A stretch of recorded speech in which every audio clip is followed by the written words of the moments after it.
Vamos tomando asiento, por favor.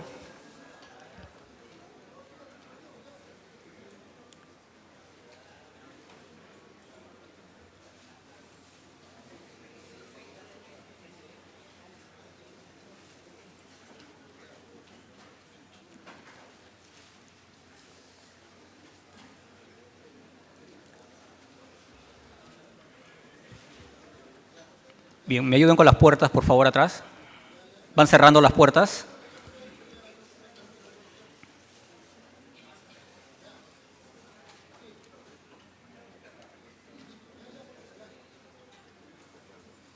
Buenas tardes. Retomando las presentaciones del seminario internacional, voy a presentar a Julio Franzani García.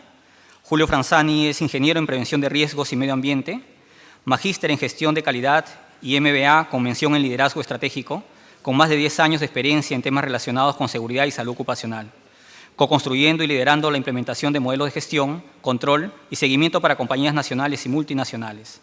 Actualmente se desempeña como gerente de seguridad y salud ocupacional y medio ambiente de Mutual de Seguridad de la Cámara Chilena de la Construcción. El tema que va a presentar es Visión Cero, 7 reglas de oro para una minería segura. Recibamos por favor a Julio con un fuerte aplauso.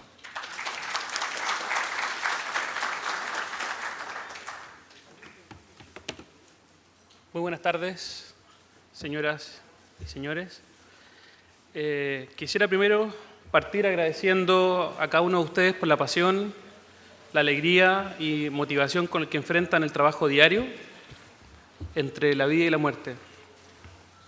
Hoy, particularmente, me presento como representante de ISA Mining, de la Sociedad Internacional de Seguridad Social, en su Secretaría Técnica en Prevención de Riesgos en Minería, para Latinoamérica. Voy a intentar ir bastante rápido para que podamos conversar y así mantenernos un poco más activos, dado que esta hora a todos nos da un poco de sueño. ¿Yo, Julio? Bien, muy buenas tardes. Hablemos de minería. Minería se asocia a productividad. Minería también es alta tecnología. Minería es inspiración. La minería es grandiosa, es impactante, es enorme. La minería tiene un factor ecológico dentro de las comunidades. También minería es innovación. La minería realmente es impresionante. La minería es trabajo en equipo. Ahí está Helmut Hines, el que está ahí, es el secretario general de ISA Mining, mi jefe, y yo. La minería también tiene ambiciones. Es preciosa, es hermosa la minería, los minerales, todo. Pero la minería también tiene otras caras. La minería produce cambios, cambios en el contexto, cambios en los cerros, cambios en las montañas, cambios en la sociedad. La minería también es trabajo muy duro. La minería es vida o muerte. La minería también destruye. La minería tiene mala imagen, o a veces tiene mala imagen. La minería también lesiona, produce sufrimiento, también produce dolor. La minería produce enfermedades. Y en la minería también hay muerte.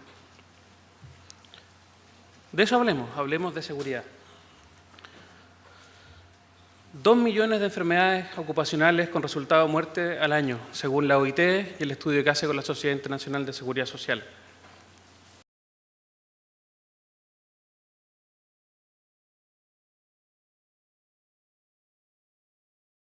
$360.000 accidentes con resultado de muerte en el trabajo al año en el mundo. pérdidas económicas anuales asociadas al 4% del PIB del mundo. Y la minería tiene una tasa de mortalidad aproximadamente 8 veces más alta que el promedio de las otras industrias. ¿Qué podemos hacer?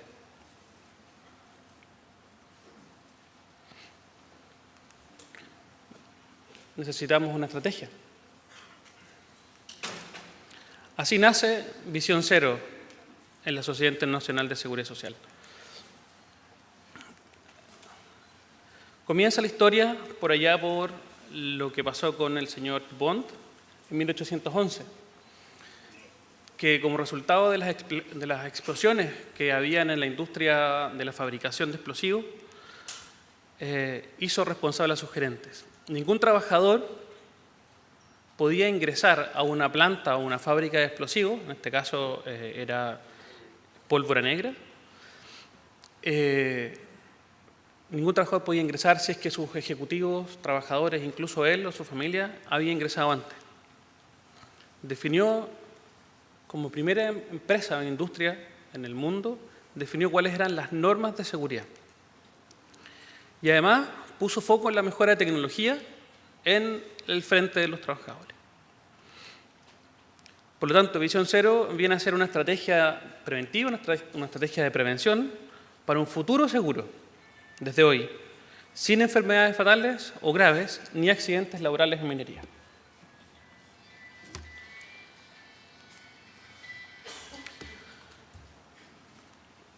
Visión Cero, ¿será una ilusión?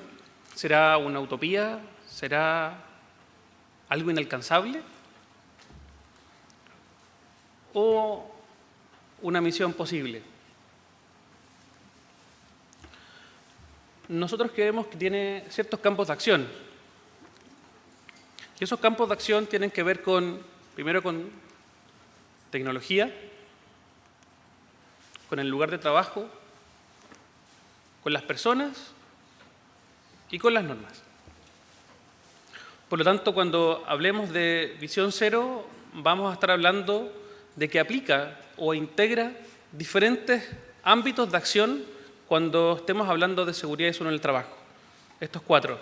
No necesariamente es la misma proporción. Esto tiene una complejidad, digamos. Es que no necesariamente dentro del sistema de gestión tienen que tener un 25% de importancia cada una de las materiales que estamos revisando. Y así llegamos a las 7 reglas de oro de Visión Cero.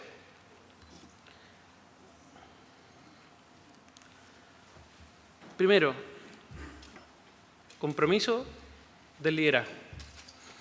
Liderazgo entendido como la suma de liderazgo y autoridad.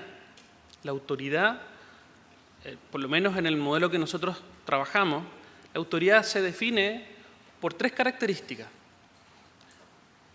Porque entrega el lineamiento, porque entrega protección y porque da órdenes. Esa es la autoridad. Dirección, protección y orden. Y el liderazgo es el que moviliza a través de la acción, produce una coherencia. Por lo tanto, no es liderazgo o autoridad, sino que ambas al servicio del propósito mayor. Siempre simple y eficiente, o sea, lo más simple posible, pero efectivo, eficiente. Primero, desde el liderazgo, la seguridad siempre es la primera actividad dentro de una minuta de trabajo. Las reuniones, siempre tomando un tópico de seguridad. En faena serán, ¿cierto?, las charlas de 5 minutos, en las oficinas serán una reflexión de seguridad al inicio de cada una de las reuniones u otras actividades. Dar el ejemplo con seguridad. Hoy día veíamos en la mañana diferentes ámbitos de seguridad que nos plantearon los diferentes expositores. Hay un refrán que me llegó al recuerdo y hay un refrán que dice: lo que a mi jefe le gusta, a mí me encanta. Eso refleja la forma en que influye la autoridad y el liderazgo en el resto de la organización, desde desde el top del management hacia la base de los trabajadores. Por lo tanto, dar el ejemplo con seguridad, poner en la agenda diaria la seguridad, va a hacer que la organización esté conversando sobre seguridad. Y tercero, de ahí podemos conversar muchísimo más, reaccionar instantáneamente frente a las agresiones. Pero acá hay un tema muy, muy específico, el tema de las sanciones. Esto tiene que ver con el cumplimiento de la norma, pero también la aceptación de las tomas de decisiones con seguridad cuando lo que esté pasando en el contexto del trabajo esté fuera de control o esté fuera de la norma que estamos aplicando, ¿ya? Por lo tanto, la sanción tiene que tener un procedimiento o una forma justa de ser aplicada. Debe ser entendida por toda la organización y debe ser compartida también, porque los mensajes que hay a través de las sanciones también son tremendamente poderosos. Segundo, bastante hemos conversado respecto del IPER, la identificación de peligros y riesgos, ¿ya?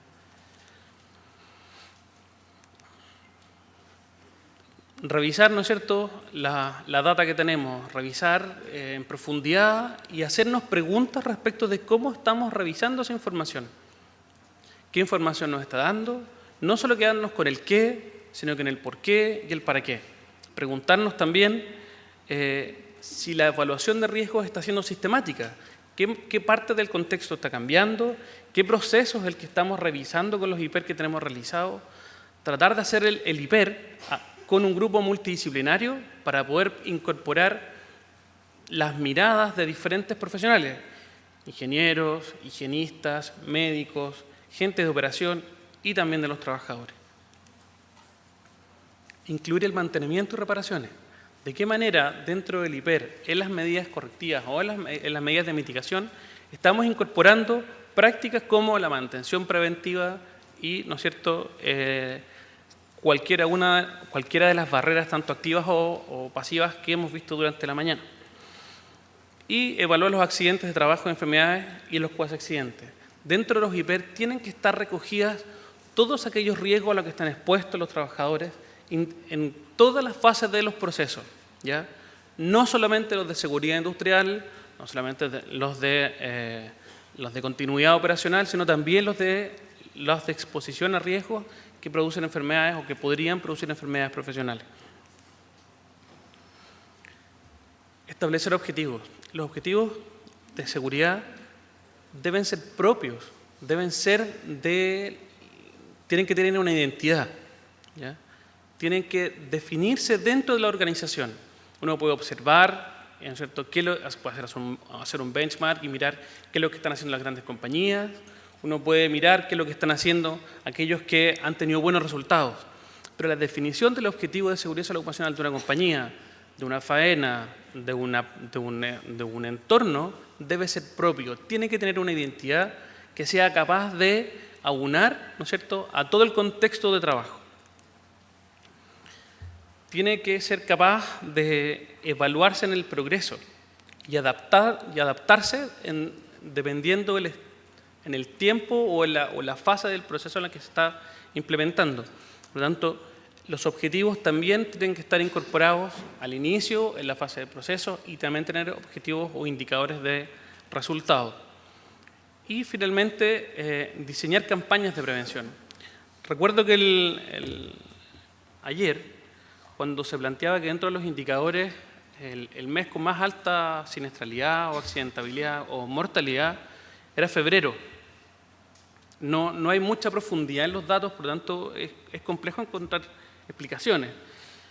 No obstante, en Chile tuvimos un problema bastante parecido. También se nos producían la mayor tasa de mortalidad en febrero. La explicación que nos dimos fue las vacaciones. Desconozco si aquí las vacaciones se dan en febrero o no, pero independiente de si es una relación espuria o no, lo que hicimos fue hacer campañas de seguridad específicas para dar mayor relevancia a la seguridad durante enero, febrero y marzo. Le pusimos campañas de vacaciones, campañas de seguridad en vacaciones. Pusimos foco en la supervisión, un poco más adelante vamos a hablar de eso. También pusimos foco en los reemplazos, en los sistemas de turno, en un modelo de incentivos específico para esos meses. Y la verdad que nos ha ido bastante bien. Llevamos al menos 7 años trabajando sobre todo con grandes contratistas de la minería, más que con las empresas mandantes. Ahí también se da, ¿no es cierto?, esto que desde la mandante hacia contratistas y subcontratos, más o menos 3-1. 3 subcontratos respecto de un trabajador de la empresa mandante. Asegurarse que el sistema sea confiable. A través de diferentes actividades. Pueden ser a través de una estructura de organización integrada en seguridad y salud ocupacional. O sea, esto tiene que ver con lo que nos planteaba la gente de la OIT. Cuando conversaba con la representante de la OIT para Latinoamérica, me planteaba que una de las paradojas que veía en Latinoamérica es que la seguridad es responsabilidad de los profesionales que se dedican a ello. Y no está integrada dentro de la organización, está puesta afuera. Hay un área que se preocupa de la implementación de los sistemas de gestión de calidad, hay una persona que tiene nombre y apellido, en Chile le decimos segurito.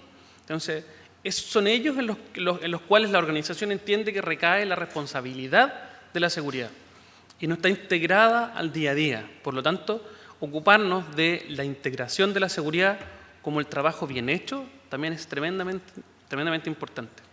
También aquí vemos un ejemplo de un candado que se utiliza un candado específico de Codelco que se ocupa para la seguridad eléctrica, cuando se intervienen algunos tableros. Por lo tanto, también hay que preocuparse de la seguridad en la operación. Y toda la línea de mando es responsable, ¿ya? Desde el CEO de la organización hasta la supervisión. En este caso, la seguridad no es de uno, sino que es de todos. El paradigma más, yo creo que el que tenemos primero que romper es el autocuidado. El autocuidado no es suficiente. Tenemos que trabajar en cocuidado, en el cuidado del sistema y cómo nos interrelacionamos y cómo todos nos cuidamos, ¿ya? Como sistema, no poniendo en la última línea la responsabilidad por su propio cuidado. Y claramente la implementación de un sistema de gestión que por sobre todas las cosas nos permite la mejora continua. La quinta regla de oro es la utilización de tecnología. De qué manera la tecnología nos ayuda en materias de seguridad y salud en el trabajo.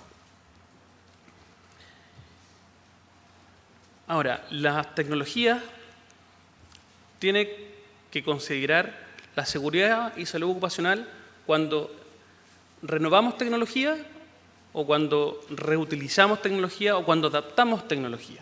En cualquier fase del proceso del uso de tecnología debe estar considerándose la seguridad en el trabajo.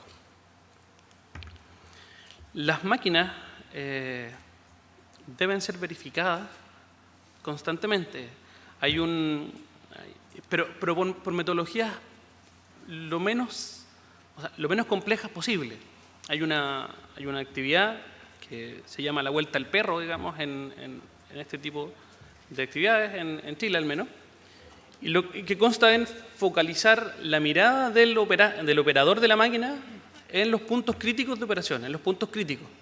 Por lo tanto, se da una vuelta, revisa antes de utilizar, ¿ya? Y finalmente preocupándose también de cómo uno ingresa al lugar donde se expone a los riesgos y cómo sale de la exposición.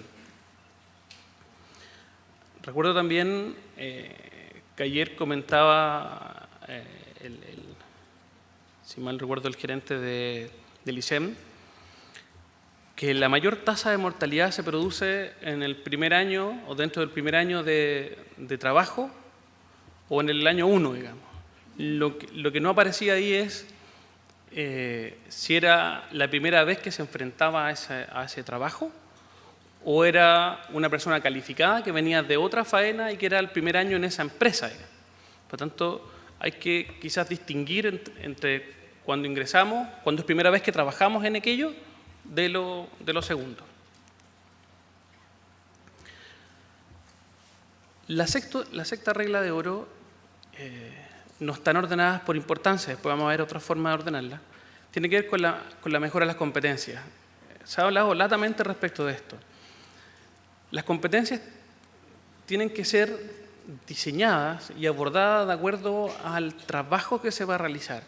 Una inducción de seguridad general, si bien es cierto es tremendamente útil, no es suficiente. Una cosa es contarle al trabajador nuevo en las horas que tengamos determinadas, a veces 2 días, 3 días, hasta una semana, conozco, respecto de la generalidad de riesgos y de trabajos que se realizan en una faena minera. Otra cosa es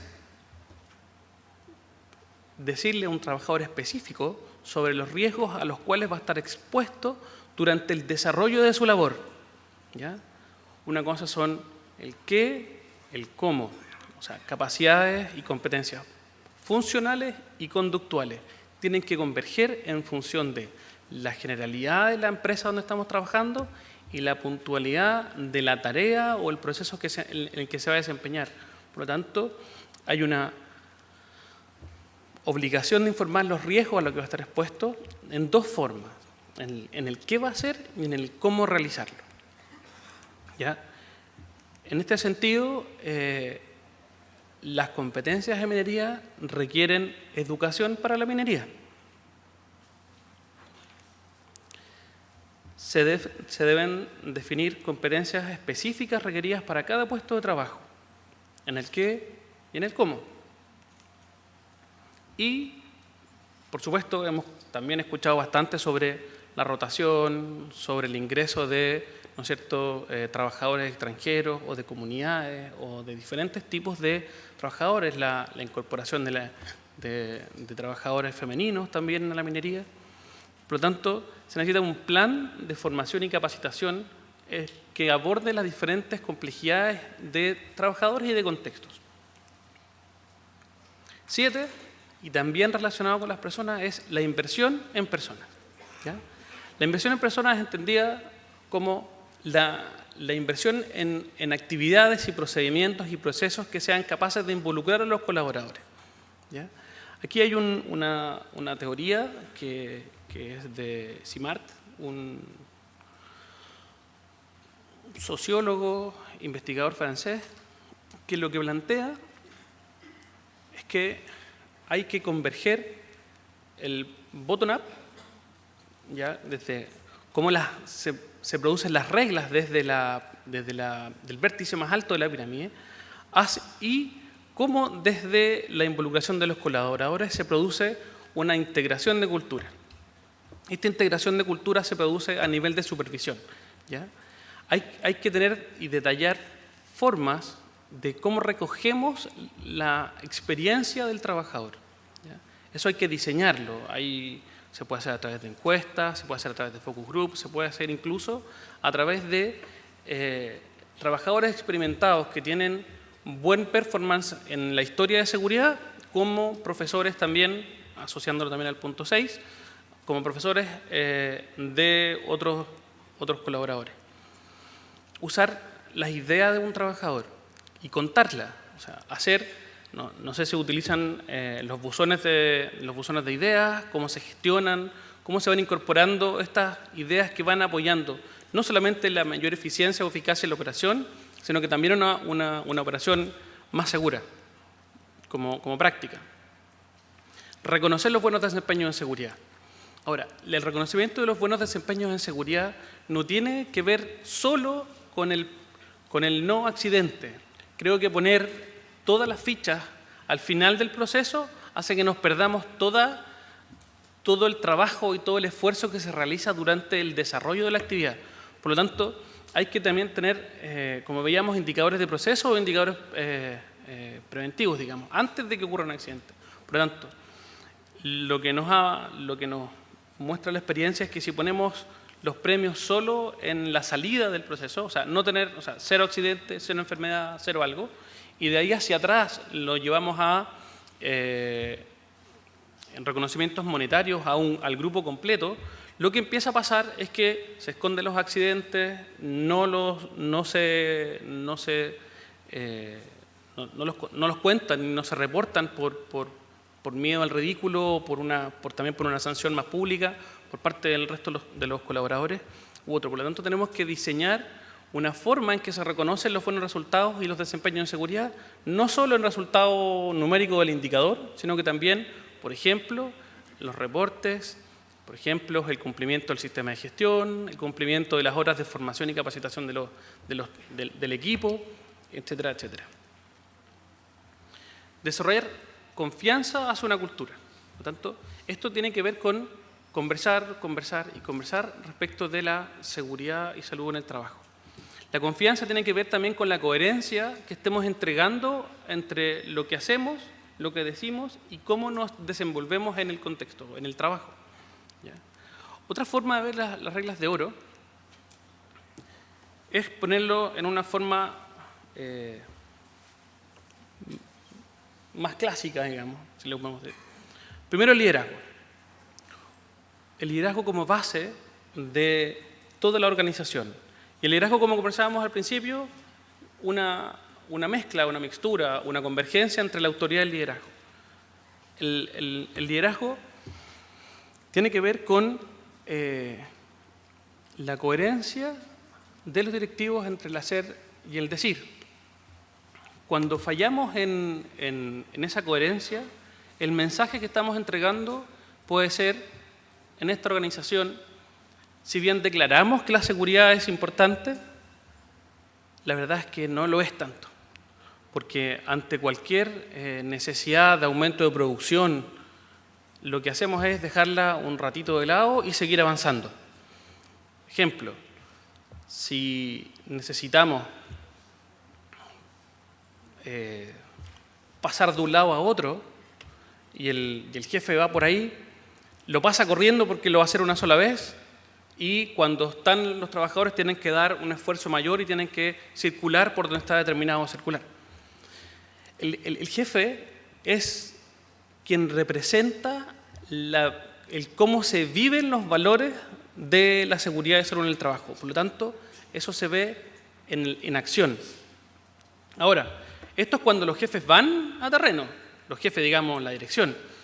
Tiene que ser visible, los gerentes, los jefes tienen que estar en terreno, tienen que ser visibles para los trabajadores. Tiene que haber un plan de liderazgo visible, de trabajo en terreno, de conversación, de refuerzo positivo por sobre el refuerzo negativo. ¿Ya? Cuando uno ve la tarea bien hecha, ser reconocida, no como cuando uno era chico, se sacaba buenas notas y llegaba a la casa, ¿cierto? Y le mostraba a los papás o a la mamá, papá, me saqué una excelente nota, y decían, bueno, con lo suyo cumple. Y con eso nos teníamos que ir súper contentos a acostar. Pero cuando nos sacábamos una mala nota, nos llegaba y nos pegaban y nos decían acostarse y mejoren las notas la próxima vez.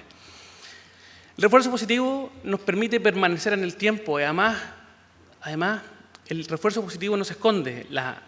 Cuando un viejo es reconocido positivamente, además lo cuenta. Cuenta que al ser reconocido por el jefe, le cuenta a los compañeros que hoy día llegó Pepito, que es el jefe, y me abrazó, me dijo que lo estaba haciendo bien. Incluso les puede mostrar, ¿no es cierto?, cómo lo estaba haciendo, para que se vaya repitiendo, ¿no es cierto?, las acciones positivas hacia la operación. Las evaluaciones de riesgo. Las evaluaciones de riesgo, o los hiper, no sé por qué aquí le dicen hiper C. La C, desconozco de dónde aparece, alguien me puede ayudar. Por el control.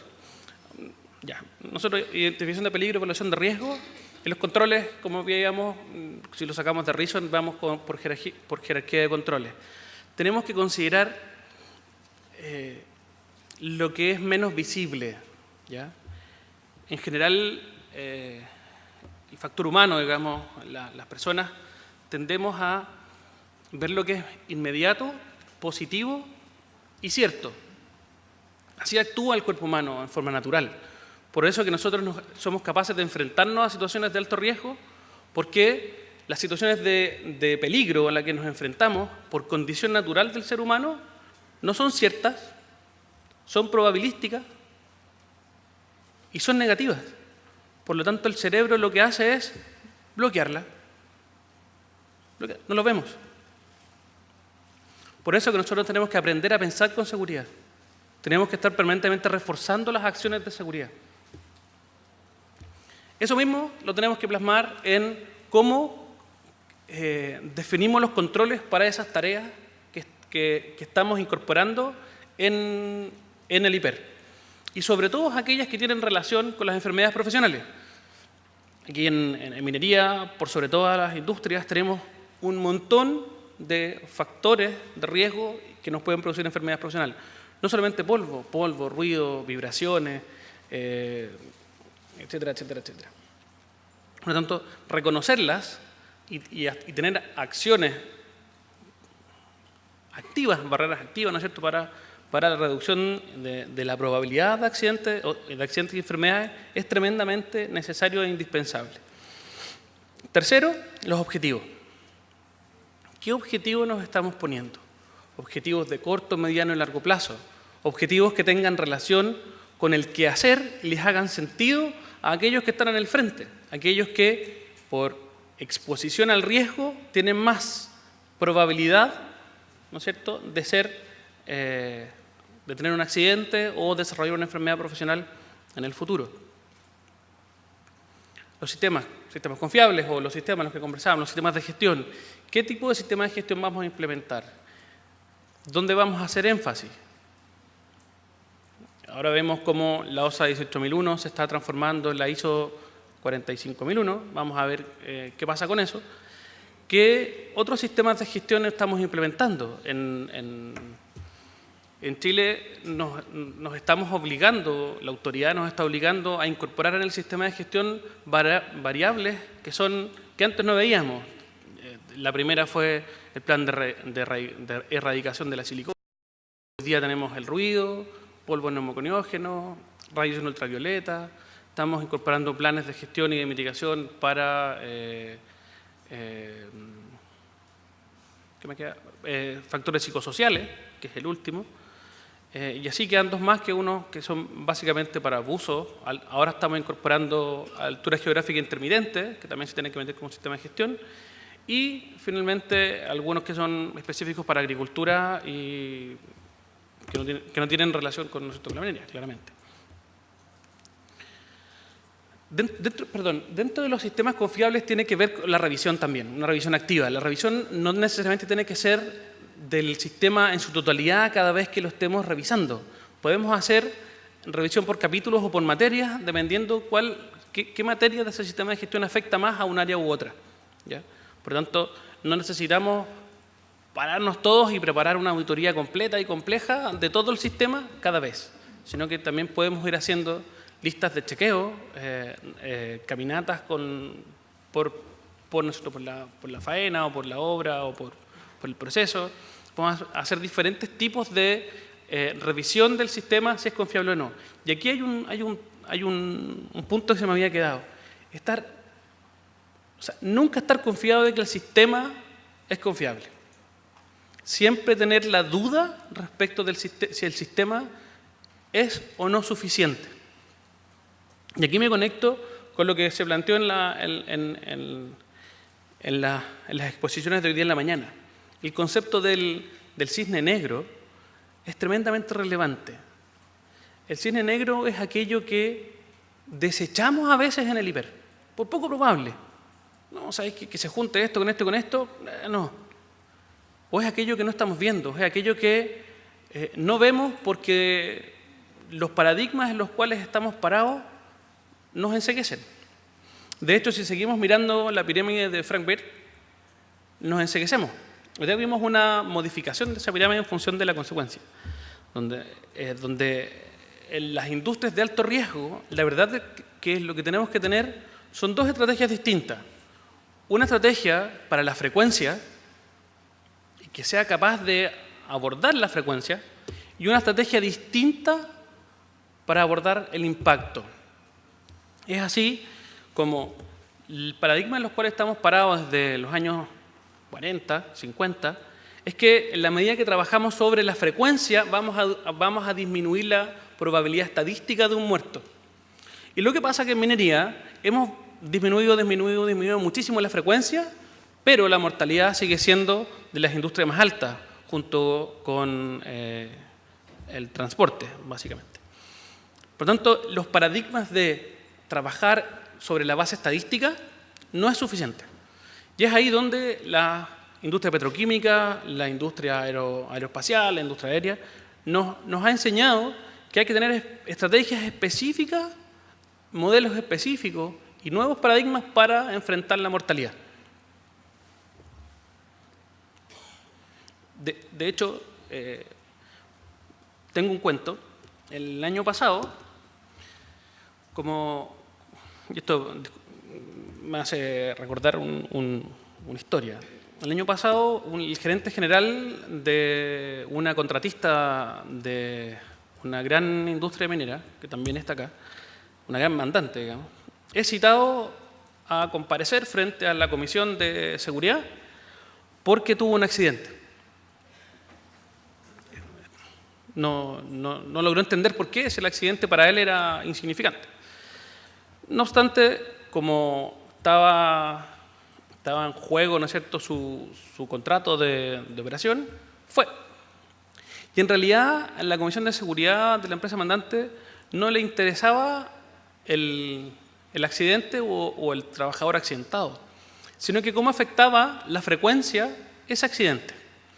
Y ese accidente fue que un administrativo en la oficina en Santiago, la faena está en Calama, 3.500 o 3.000 kilómetros al norte, se había corcheteado un dedo. Por lo tanto, a lo que voy, es que tenemos que tener claridad de qué es lo que estamos midiendo, de a qué vamos a poner acento. Por lo tanto, creo yo que en minería debemos tener una estrategia específica que sea compleja para abordar las materias de alto impacto, o sea, en operación, y de esto cómo impacta en la mortalidad. Tecnología, ya hablamos de esto. Tecnología que sea capaz de reinventarse, porque la inversión tecnológica, la tecnología avanza mucho más rápido de la capacidad de inversión en renovación de tecnología. Por lo tanto, ¿de qué manera la tecnología que hoy decidimos tener es capaz de adelantarse, entre comillas, a los aspectos futuros para hacernos cargo de la seguridad para la cual está diseñada? Las competencias funcionales, conductuales, específicas para el cargo y también con un contexto, ¿ya? Muchas veces cuando revisamos los planes de inducción tienen muchas materias legales que finalmente tienen que ser abordadas, pero les damos demasiado tiempo a los aspectos legales y poco tiempo a los aspectos de operación, que finalmente son los que van a influir o no en un accidente grave o una enfermedad profesional. Por lo tanto, ojo con qué mensaje estamos entregando también en los programas de inducción, para después ir hacia una mayor profundización que tiene que ver con la tarea específica o el proceso en el cual va a estar interviniendo ese trabajador. Incluso en la participación de trabajadores, puede ser a través de una mentoría o a través de entrenamiento, ¿no es cierto?, en los puestos específicos. Y finalmente la inversión en personas, que es lo que conversábamos hace unos minutos atrás.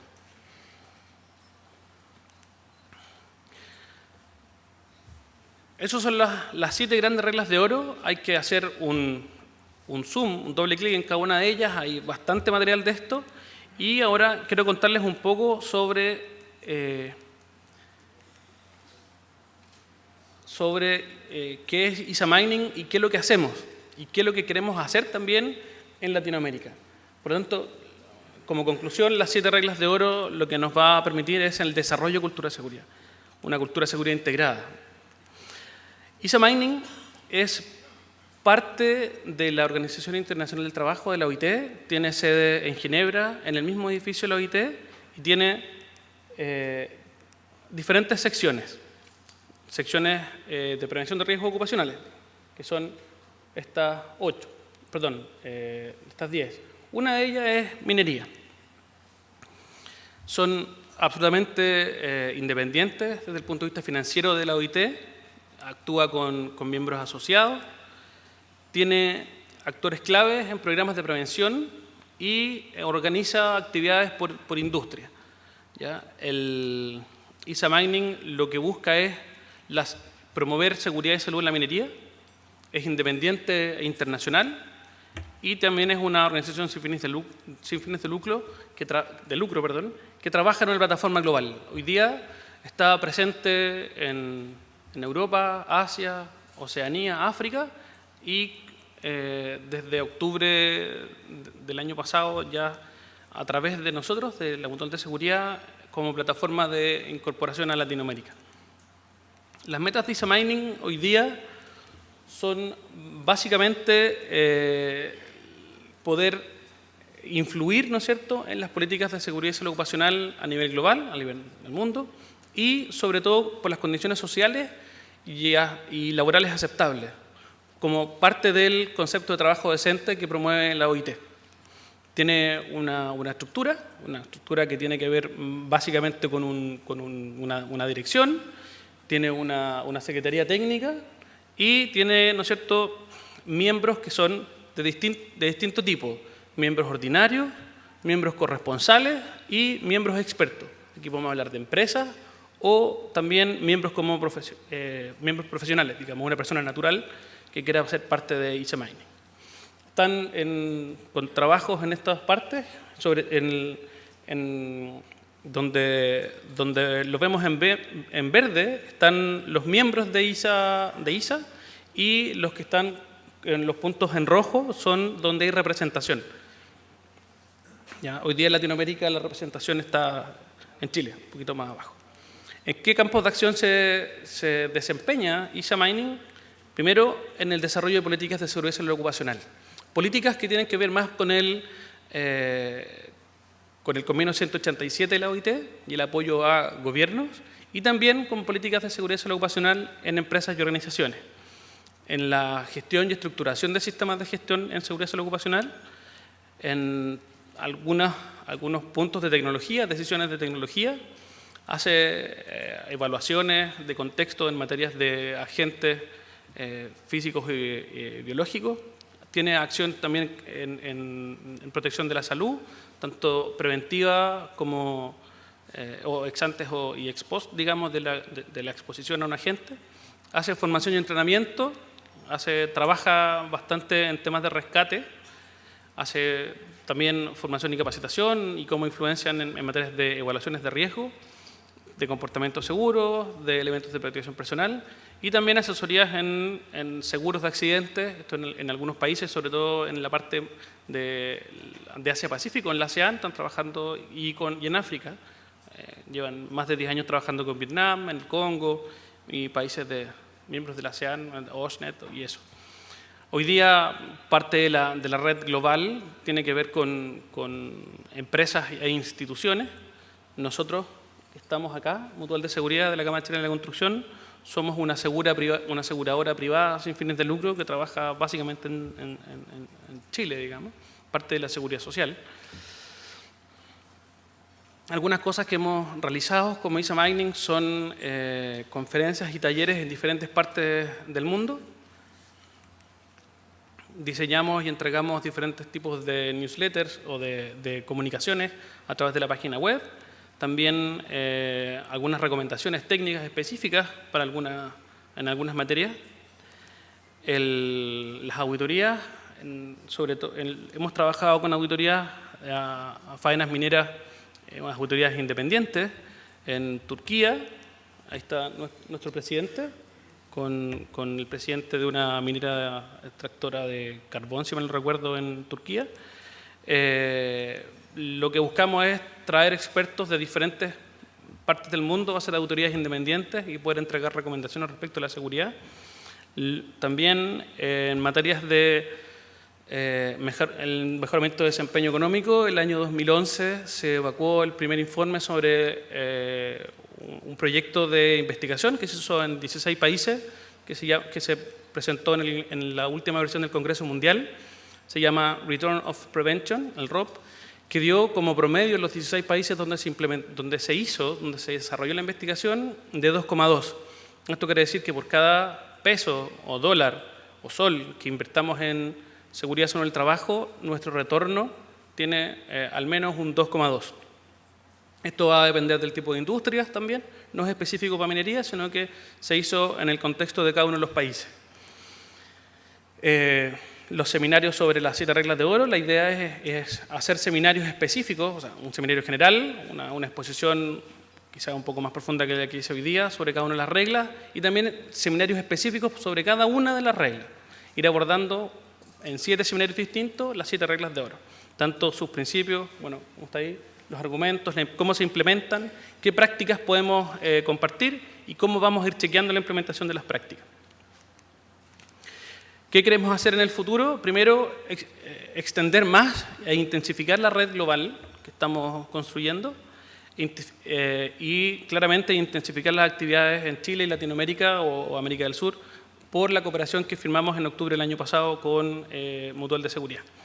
Así como los dejo invitados al Congreso Mundial de Seguridad sobre el Trabajo, que se realiza en agosto de este año en Frankfurt, Alemania, donde ISA es coorganizadora, junto con la OIT.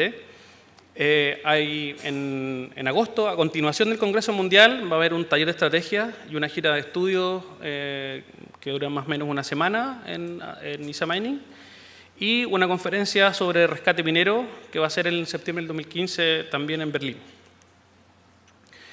Y lo que queremos lograr es llegar a tener el Premio Internacional de Seguridad en Minería. Esto es un premio que queremos implementar bianual, y la idea es hacer algo así como el Oscar de la seguridad en minería. Bien, con esto concluyo. Tengo alrededor de 15 minutos de preguntas. Muchísimas gracias.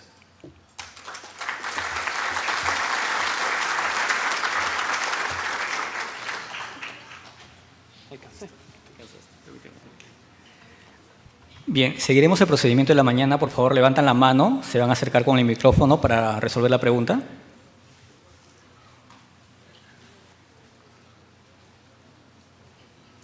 ¿Todo quedó claro? Sí. Okay, listo. Invitamos a Tami Iger, por favor, a la presentación.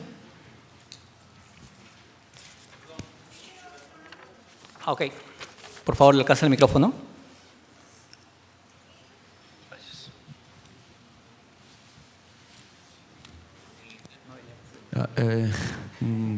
Buenas tardes, nuevamente con todo. Muy buena la presentación, de verdad, le felicitamos. Yo quisiera transmitir una pregunta. ¿Cómo participan los representantes de los trabajadores, o si participaron para la elaboración de estas 7 reglas de oro en su centro de trabajo? Lo que ha hecho ISA Mining es recoger desde la práctica y desde la experiencia. O sea, aquí lo que se busca en las 7 reglas de oro es marcar una línea de trabajo, ya como una guía, como una promoción a partir de estas 7 líneas, que entendemos nosotros son una propuesta de guía para promover la seguridad. Ahora, cuando le llevamos a una organización, la organización tiene que tomar una decisión de cómo va a construir el quehacer de cada una de esas líneas, o sea, cómo va a ir construyéndolo. Ahora, si nosotros vemos el cuadrante que integra la seguridad, podemos poner, si nos imaginamos un cuadrante de doble entrada, uno desde la implicancia de los ejecutivos, de la autoridad, de la línea de mando, y por otro lado, la implicancia de los trabajadores. Si nosotros tenemos baja implicancia de los trabajadores y baja implicancia de la línea de mando, de los líderes de la organización, lo que vamos a encontrar es una cultura fatalista, ¿ya? Una cultura que lo que podemos decir es que se maneja a través del acto mágico. Responde al porqué de los accidentes con resultado de muerte, como se lo llevó la pelada, le tocaba, tuvo mala suerte. Cualquiera de esas cosas terminan siendo la representación de una organización con una cultura fatalista. Si nos vamos hacia a la primera etapa de desarrollo de la seguridad, vemos una alta implicancia de los trabajadores y una baja implicancia de los ejecutivos. Y ahí, en minería, por ejemplo, en la minería del carbón, tenemos el que despalda el loro. La incorporación de un loro en las mineras subterráneas del carbón, que cuando se afectaban por el gas grisú, se caían y los viejos salían corriendo. Eso es una cultura de oficio, una cultura basada en la experiencia del trabajador en esas condiciones. Por otro lado, si vemos una alta implicancia de los ejecutivos y una baja implicancia de los trabajadores, lo que vamos a tener es una cultura organizacional muy o extremadamente regulada, basada en procedimientos, no necesariamente por el cumplimiento de los procedimientos. De hecho, los procedimientos rara vez se cumplen, pero lo que pasa es que está altamente regulada. Lo que nosotros pensamos que es lo mejor es la integración de ambos, ¿ya? La incorporación de procedimientos y reglas cuando corresponde y la incorporación de la experiencia de los trabajadores en la definición de aquello. Por lo tanto, ahí es donde se interrelaciona la cultura de oficio y la experiencia se reconoce como parte fundamental del contexto y también el liderazgo de la autoridad, el liderazgo visible y todas las prácticas que vamos a incorporar. No sé si contesté tu pregunta, dado que lo que tiene que pasar es la incorporación de las reglas a cada una de las empresas. Hay prácticas que nosotros ponemos a disposición, pero es la organización, dada su cultura, la que la incorpora, si hay sindicatos más fuertes o no, si hay sindicatos, si hay uniones, etcétera, digamos, pensando que son líneas que promueven la seguridad en el trabajo en todo el mundo. ¿Ya? Buenas tardes. Buenas tardes. Felicitarlo por su exposición. Acá estoy. Sí. Gracias. Felicitarlo por su exposición y quisiera preguntarle sobre el alcance que tiene ISA Mining. Entiendo que tiene un enfoque bastante internacional. ¿Cómo es que considera las diferentes normas internacionales? Ha mencionado la ISO 45000, que va en reemplazo de la 18001, pero aparte, tanto digamos en Estados Unidos como en Europa hay diferentes normas. Sí. ¿Cómo es que han considerado ustedes ese marco normativo en las herramientas de gestión que ustedes están proponiendo? A ver, el marco normativo, dado que ISA, la Sociedad Internacional de Seguridad Social, trabaja junto a la OIT, lo que hacen lo que nosotros hacemos desde esa responsabilidad es un marco promocional, ¿ya? Que es lo mismo que explicaba anteriormente. Por lo tanto, lo primero que tenemos que hacer es respetar las leyes del país en el cual nosotros estamos trabajando. Por lo tanto, si es en Latinoamérica, veremos qué normativa hay en Perú, qué normativa hay en Ecuador, qué normativa hay en Chile. Luego de eso, en ausencia de norma específica para algo que nosotros necesitamos incorporar, buscamos la que mejor se incorpore a ese sistema, dada la experiencia y el abanico, tal como planteas tú, de la NFPA, ¿no es cierto?, del Instituto Europeo de Seguridad del Trabajo, o las normativas que está sacando el señor Yuka Takala en Singapur con la National University of Singapore, o las normas australianas, que también estamos tratando de encontrar las mejores prácticas, las mejores normas, pero que aquellas que también estén o que sean capaces de ir evolucionando el sistema, ¿ya? Porque si nosotros incorporamos una norma extremadamente exigente en un sistema que está con una madurez muy baja, lo que vamos a hacer es que se niegue. De hecho, una experiencia que tuvimos en Vietnam fue una discusión respecto del uso del asbesto. Y eso fue bastante complejo porque el gobierno de Vietnam está promoviendo el uso de asbesto. Nosotros lo prohibimos, el uso de asbesto. Entonces, esa discusión es bien compleja y tiene que ver también con la explicación religiosa y de contexto que se dan. Por lo tanto, cuando en un país la religión plantea que tú vas a volver a la vida tantas veces como sea necesario, lo más importante no es, y si la expectativa de vida además es corta, el desarrollo de la enfermedad por exposición a asbesto, 40 años, 30 años. Por lo tanto, los efectos de eso no se ven por exposición al asbesto. Por lo tanto, se promueve un uso seguro del asbesto. Ahora, nosotros no lo vemos así. Nosotros prohibimos el uso del asbesto. Por lo tanto, en Vietnam es mucho más importante los aspectos de seguridad. Mucho más importante es el no sufrimiento durante el desarrollo de tu vida laboral. Por lo tanto, el ingreso a esa sociedad es a través de los accidentes con resultado de muerte, las amputaciones, las laceraciones, etcétera, en el trabajo. Entonces, lo que tenemos que hacer es conversar respecto en qué contexto estamos, hacer un diagnóstico de la organización y ver qué normas son aplicables y cómo vamos evolucionando el sistema.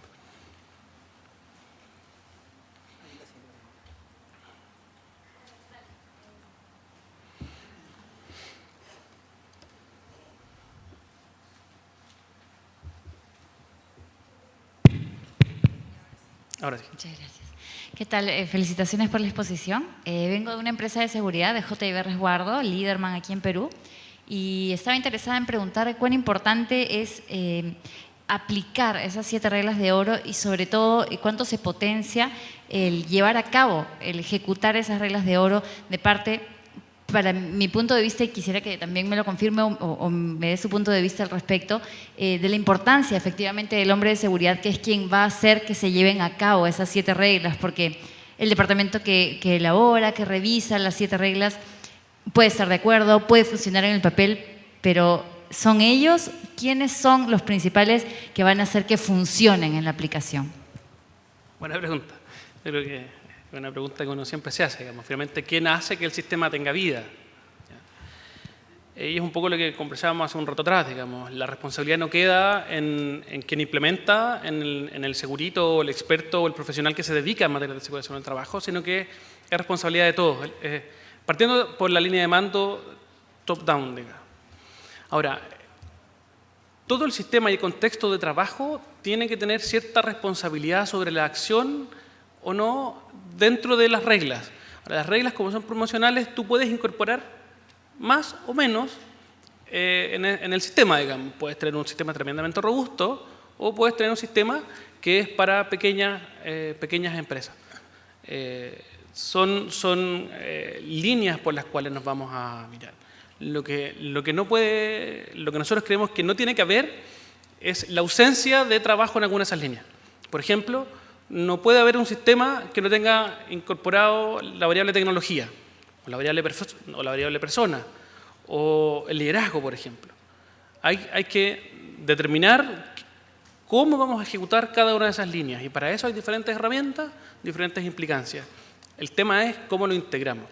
Ahora, en mi experiencia tiene que ver más con el rol de los supervisores, en la conexión entre la autoridad, el liderazgo y la transferencia de ello hacia la cultura de oficio, hacia el hacer, ¿ya? Y aquí lo que me parece primero es la aceptación del error como parte connatural del ser humano, ¿ya? Por lo tanto, de qué manera también aceptamos el error y tenemos un procedimiento que para mí es el más importante, el procedimiento de sanción justa. ¿Ya? En la medida que tenemos un procedimiento de sanción justa, el sistema, todos los trabajadores y todos entendemos que cuando transgredimos o no una norma, a qué cosa nos estamos exponiendo. ¿Ya? Eso más o menos. Última pregunta. ¿Sí, alguien? Bien. El caballero. Julio, no sé si me...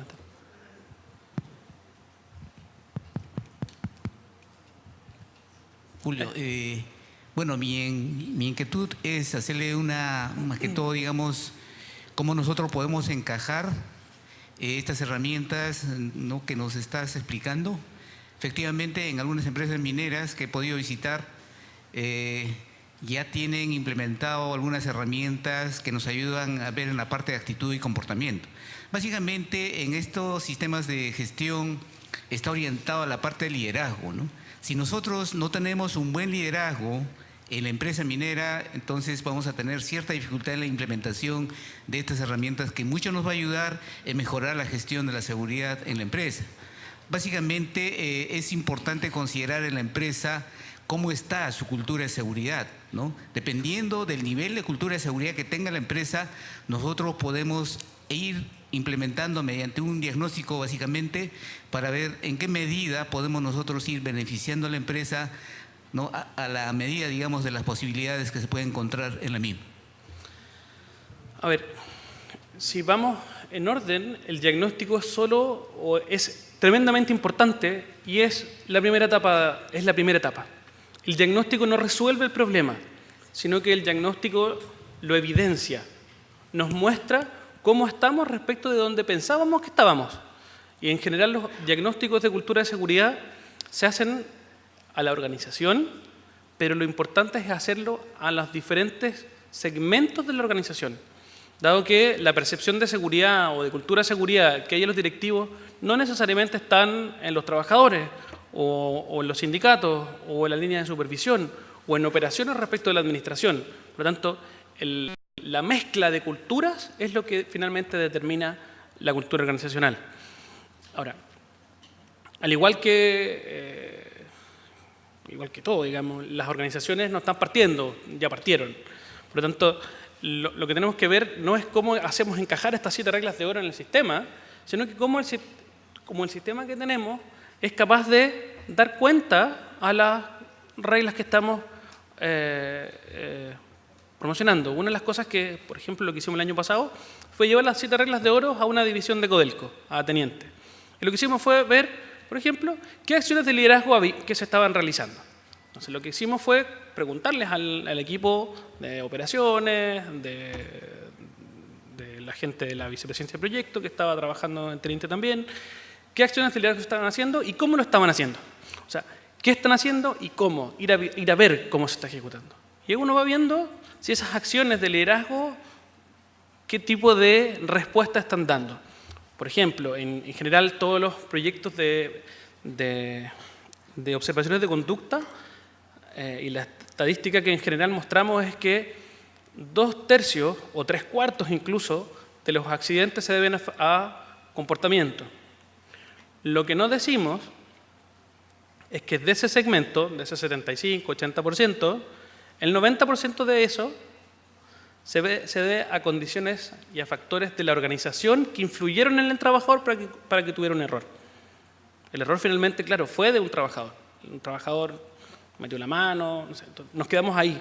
Ahora, más atrás está un sistema de turnos, un sistema de alimentación, un sistema de promoción de la salud, un modelo de incentivo que está haciendo o está influyendo que el trabajador se equivoque.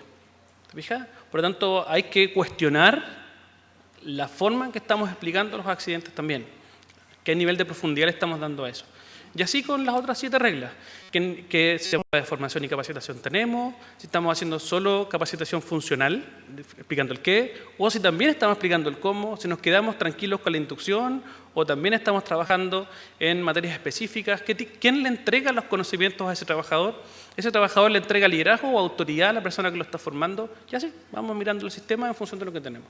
Y ahí lo podemos ir movilizando. Eso. Muchísimas gracias a todos y todas. Nos vemos.